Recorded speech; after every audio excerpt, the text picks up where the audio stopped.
it's your boy Hectendo back again with another video, and today's video I'm going to be doing a review on the Air Jordan 1 Retro in the Bred colorway. So this right here is probably one of the most iconic colorways of them all, and a must-have in the sneaker collection. You're not really a sneakerhead if you don't have at least a pair of Breds in the collection. These are very iconic, like I said. Everything started with this shoe right here. This is very, very bold colorway. These came out a couple of times, featuring different materials, different build structure, and quality wise. To me, these are the 2016, by the way, these are 2016 Breds band. The 2016 is called the band, but these are still originally called the Bred ones. The main reason why this is called the band ones is because and what date was it? See inside the shoe. In 1984, there was a dress code violation that MJ did when he wore these shoes right here. Back then in the days, basketball players weren't actually allowed to wear different colored shoes from your teammates, and when Michael Jordan stepped on court with these, he was fined for every time that he wore the same exact shoe right here. So that's the reason why this is called the band. The band, it's not the first time that the Bred ones are being called the bands.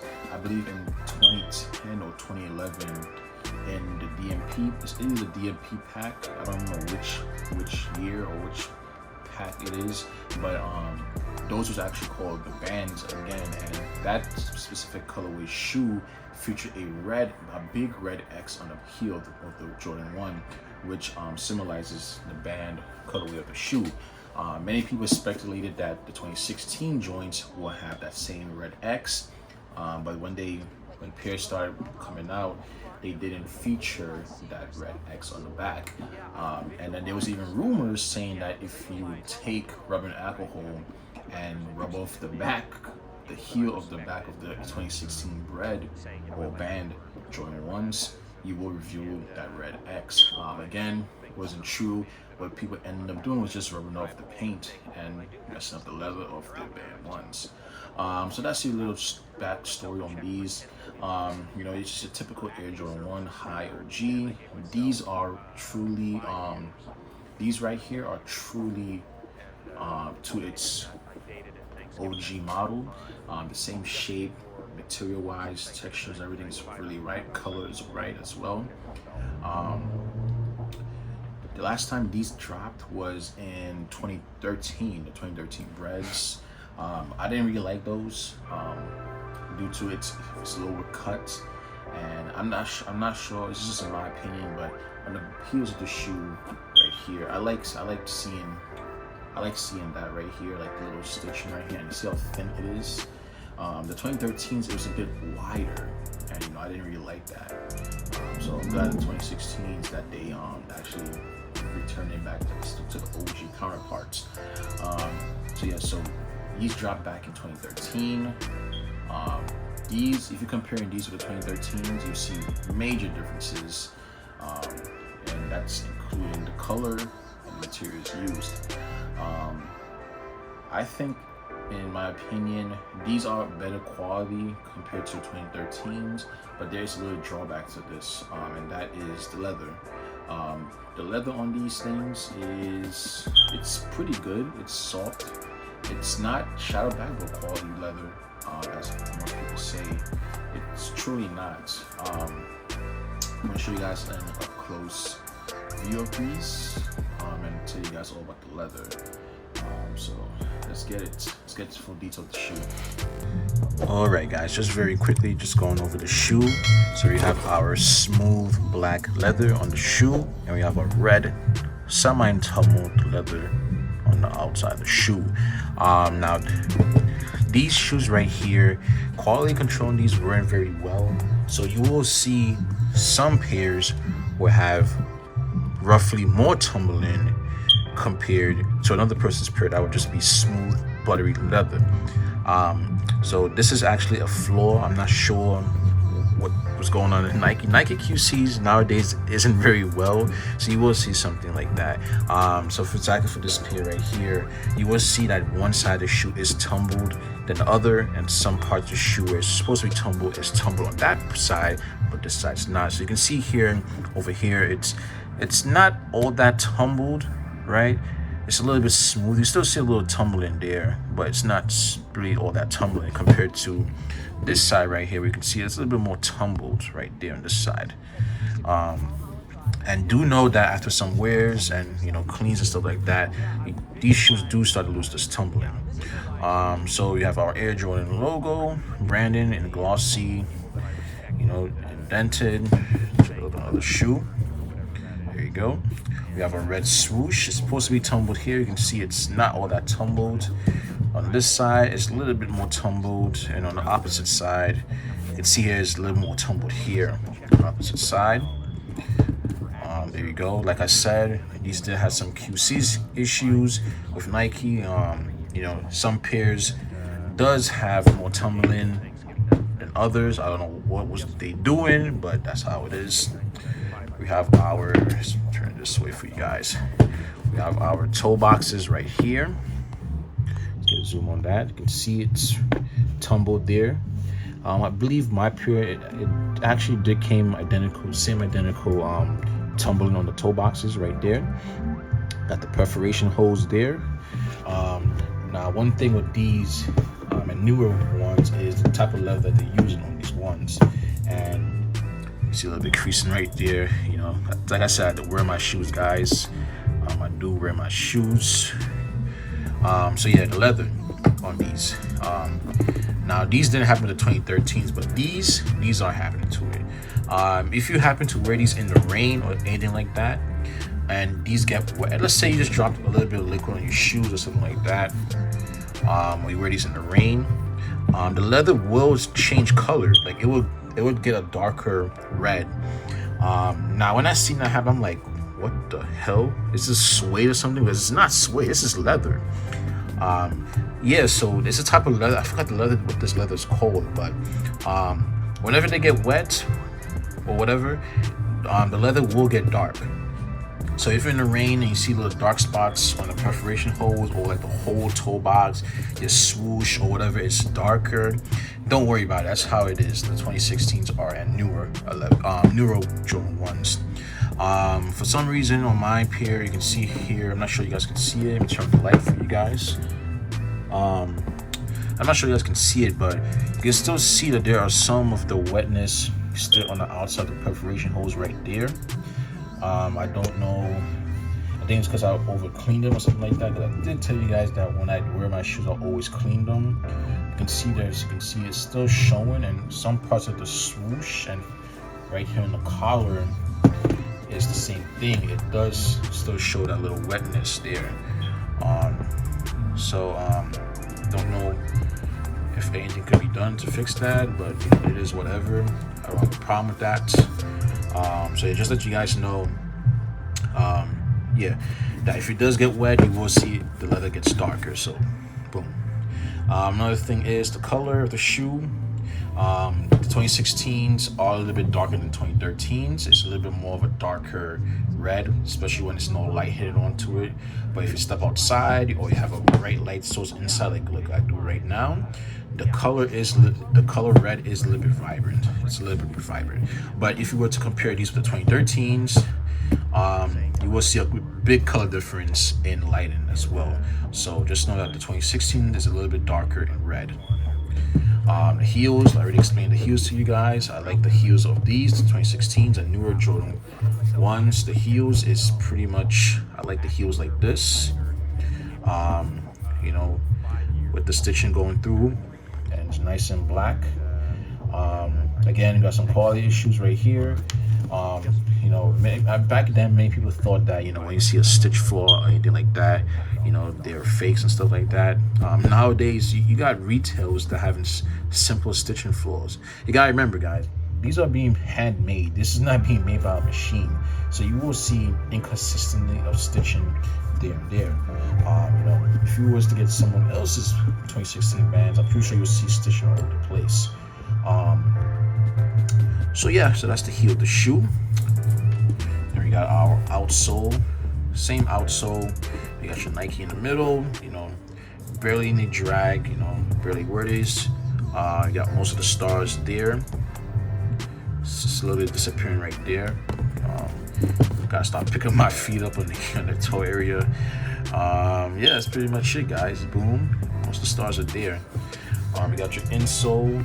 Actually, first, before I show you guys that, the most iconic thing with the shoe is the inside tag right there. It has your size 12, that's just my size 12, and it have this little date right here with the X.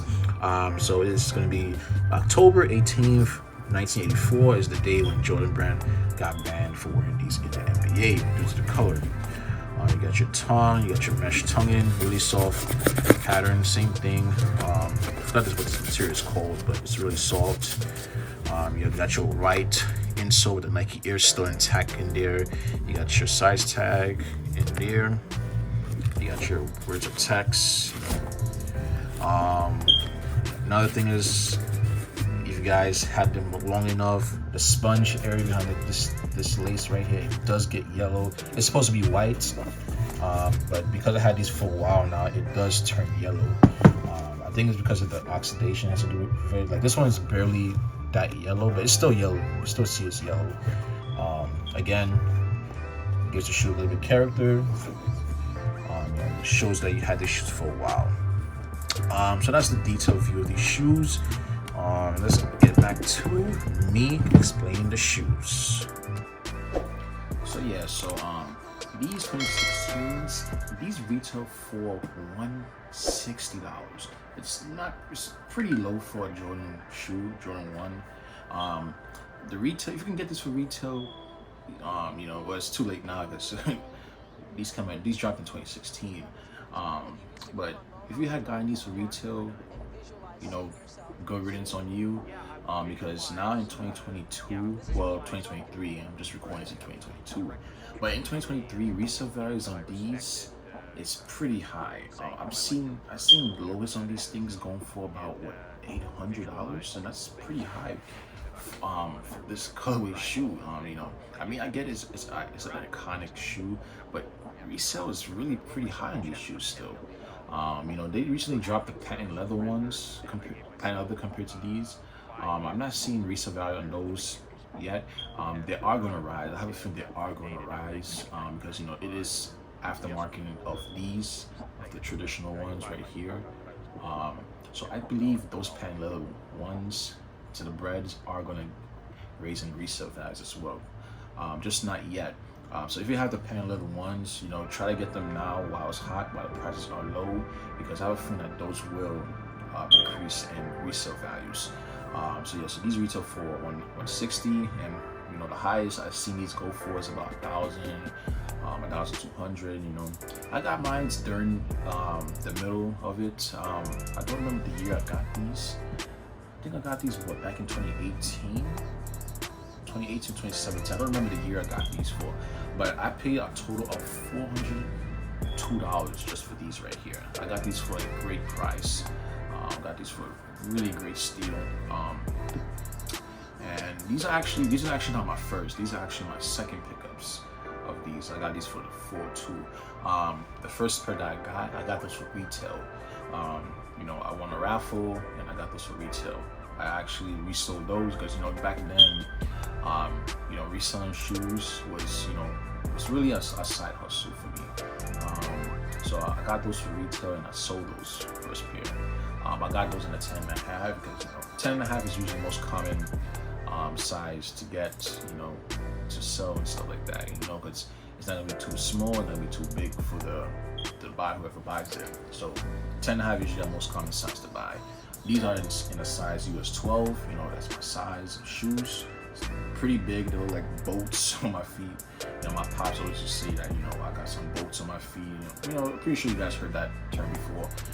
So yeah, so, you know, if you guys, you know, used market, you can go in a used market to get these. Used market is pretty expensive as well. I've seen a beat pair of these for about $300, and it's really beat. Like paint is rubbing off and stuff like that. Yeah, so like, if you guys really want these in the collection, I suggest save up and get them, because buying a beat pair is not really it. You don't know if it stink, you don't know what the other person had. I'm not really a fan of buying used sneakers, things like that. If it's worn once or something like that, then yeah, I'll go for it. But to buy a beat pair, no. So yeah, so that's basically it. Unfortunately, I don't have the box because I had a little situation with my shoe boxes. So you guys can see in the corner behind here, you can see all the glass cases or plastic cases. I would do a review on those. When I have a chance to show you guys the best one I bought. I have the Amazon link. I will let you guys know. Do a review. Have the chance. So I'll put all my sneakers on this box and these little cases right here, including my Yeezys. Yeah, so the Yeezy boxes are gone as well. It's a good thing that I recorded them before the situation happened with the shoe boxes. But yeah, I didn't really record the Jordan with the shoes before the situation. So unfortunately, guys, I don't have the box. I will slap some pictures on the screen to show you guys what the box looks like and what the box label looks like as well. But unfortunately, I don't have the box in hand to show you guys what it is. So yeah, so that's basically it. So the Air Jordan 1, like I said, these are a very iconic shoe. Comfortable rides. They are not, Jordan 1s to me are not really comfortable. When you do wear these and step outside, you do feel whatever you're walking on. So let's say you're walking on a bunch of pebbles on the floor, on the concrete, you are going to feel that while wearing these. And it's due to the fact that the outsole is actually, the outsole on these is actually thin. It's really thin on these, so you will feel everything that you're walking on concrete with. That doesn't really hurt me because I don't wear these all day. I'm not one to wear sneakers all day. If I'm heading out somewhere, I put these on for a couple of hours to wear a couple of hours. I don't wear them all day, to say. And they look clean, you guys. Look at the bottoms, guys. They look clean, right? Now, don't think that these are that's like these are not. That's not. I do wear my shoes. I don't just buy shoes and just stick them in the case and just admire them. No, I wear my sneakers. The reason why they look so clean and that's because I really take care of my stuff, and I have a heavy rotation with my sneakers. I don't like wearing the same shoe multiple times in a week. I probably just wear each of my sneakers once every 3 weeks, because to do a full rotation of my collection, I usually just every once every 3 weeks, because I don't really wear these to work. I only usually wear these when I'm going out, or just that one day I rock out my sneakers and stuff like that.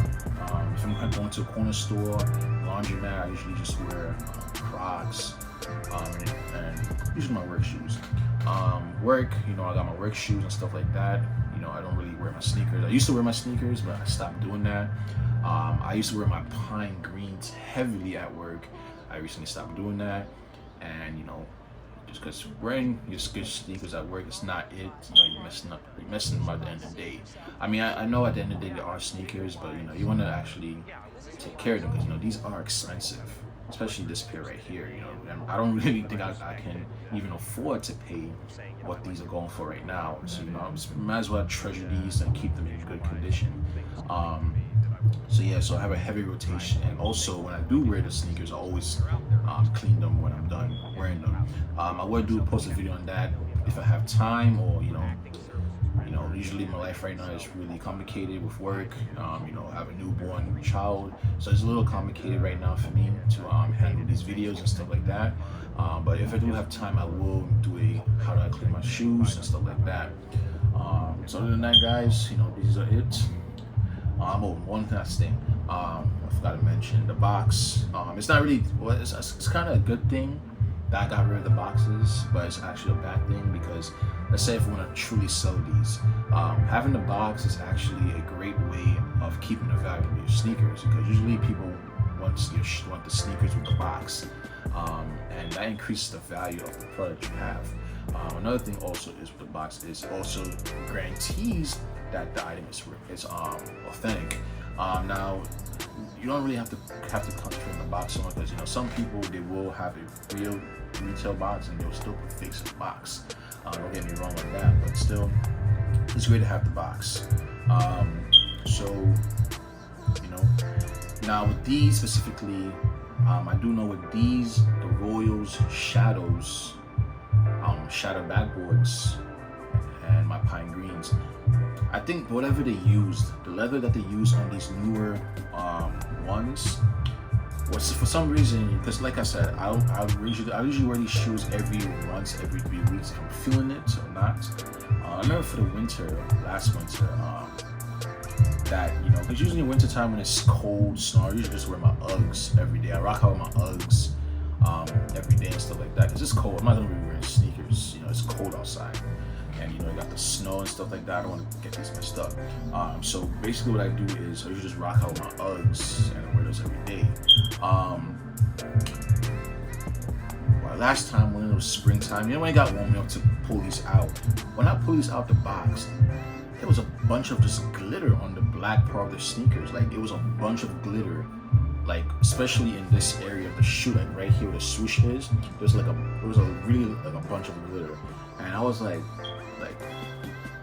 did someone spill glitter in the shoebox around here? Because I know my wife, she doesn't use glitter like that. So I'm like, what? And it wasn't just these, it was also my Rose and my Shadows. I checked those out and the same thing. So I'm like, I went online, I did do some research, and that's when they told me that if you store these in the box long enough, you will see glitter. I don't know what causes the glitter to apply to this leather, but I think it's just the material they said. Whatever material they use on these newer ones, it just vomits out glitter all over the shoe. So that's another thing. Since I put these in the case right here, I haven't really seen glitter on these lately. I probably might see just a little dab of it, but not really much as what I had in the box. So that's probably another good thing I haven't been putting in the glass case. So guys, this video is pretty long enough already. So I'm just gonna put on a on-feet review for you guys, and we're gonna close this video up. So thanks again for watching this week's video, guys. Be sure to subscribe to the channel if you're new here. Hit the subscribe button. It means a lot to me and your other family members. And once again, guys, thanks for watching this week's video, and I'll see you guys in the next one. So